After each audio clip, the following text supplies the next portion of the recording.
Hi friends, welcome to Divi's Cooking and Beauty Tips. இன்றைக்கி நம்ம வீட்டில் இருக்கக்கூடிய சில பொருட்களை வச்சு ரொம்பவே ஹெல்த்தியான சத்து மாவு எப்படி ரெடி பண்ணுறதுன்னு பார்க்கலாம். அதுக்கு முன்னாடி நம்ம சேனலை நீங்கள் இன்னும் சப்ஸ்கிரைப் பண்ணலன்னா மறக்காமல் சப்ஸ்கிரைப் பண்ணிவிடுங்க. கூடவே பெல் ஐக்கானை கிளிக் பண்ணி ஆல் ஆப்ஷனை செலக்ட் பண்ணுங்கள். அப்போ தான் நான் போடுற வீடியோஸ் எல்லாமே உங்களுக்கு நோட்டிஃபிகேஷனாக வரும். ஓகே ஃப்ரெண்ட்ஸ், இந்த சத்து மாவு பார்த்திங்கன்னா 1 year பேபிலேருந்து பெரியவங்க வரைக்கும் எல்லாருமே சாப்பிடலாம். இதுக்கு தேவையான இன்க்ரீடியன்ட்ஸ் என்னென்னு பார்ப்போம்.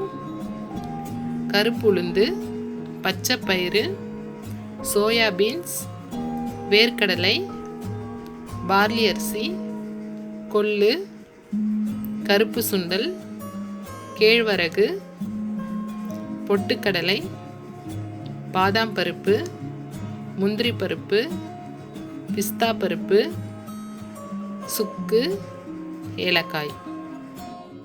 இப்போ நான் சொன்ன எல்லா பொருட்களுமே சம அளவு 100 கிராம் எடுத்துக்கலாம். ஏலக்காய் 10 கிராம், சுக்கு 25 கிராம் எடுத்துக்கோங்க. இப்போ ஒரு கடாயில் லோ ஃப்ளேமில் வச்சுட்டு எல்லா பொருட்களையுமே கொஞ்சம் பொறுமையாக வறுத்து எடுத்துக்கோங்க. எந்த அளவுக்கு நம்ம லோ ஃப்ளேமில் வச்சுட்டு பொறுமையாக வறுத்து எடுக்கிறோமோ அந்தளவுக்கு அந்த பொருட்களில் இருக்கக்கூடிய ஈரப்பதம் எல்லாமே போயிடும்.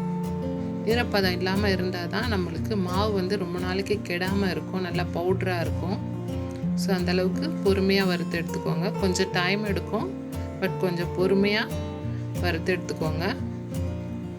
இந்த பவுட்ரு பார்த்திங்கன்னா ரொம்பவே ஹெல்த்தியானது. நம்ம வீட்டில் இருக்கக்கூடிய பொருள் தான் எல்லாமே. உங்களுக்கு பயிர் வகைகள் தான் நான் சொல்லியிருக்கேன். ஸோ பாதாம் பருப்பு, பிஸ்தா பருப்பு இதெல்லாமே ரொம்ப ஹெல்த்தியானது. ஸோ நல்லா பொறுமையாக வறுத்து எடுத்துக்கோங்க. ஏலக்காயும் சுக்கும் அந்த கடாயோட ஹீட்லேயே நீங்கள் வறுத்து எடுத்தால் போதும்.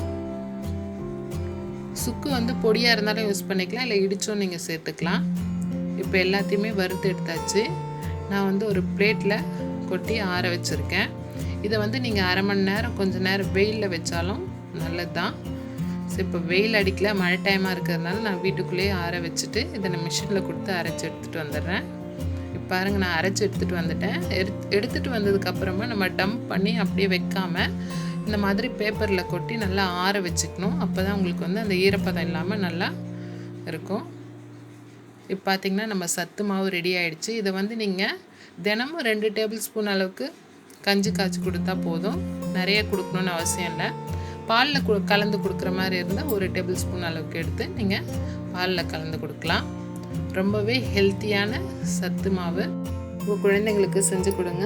இந்த வீடியோ உங்களுக்கு பிடிச்சிருந்தா மறக்காமல் லைக் பண்ணுங்கள், சப்ஸ்கிரைப் பண்ணுங்கள். தேங்க்யூ.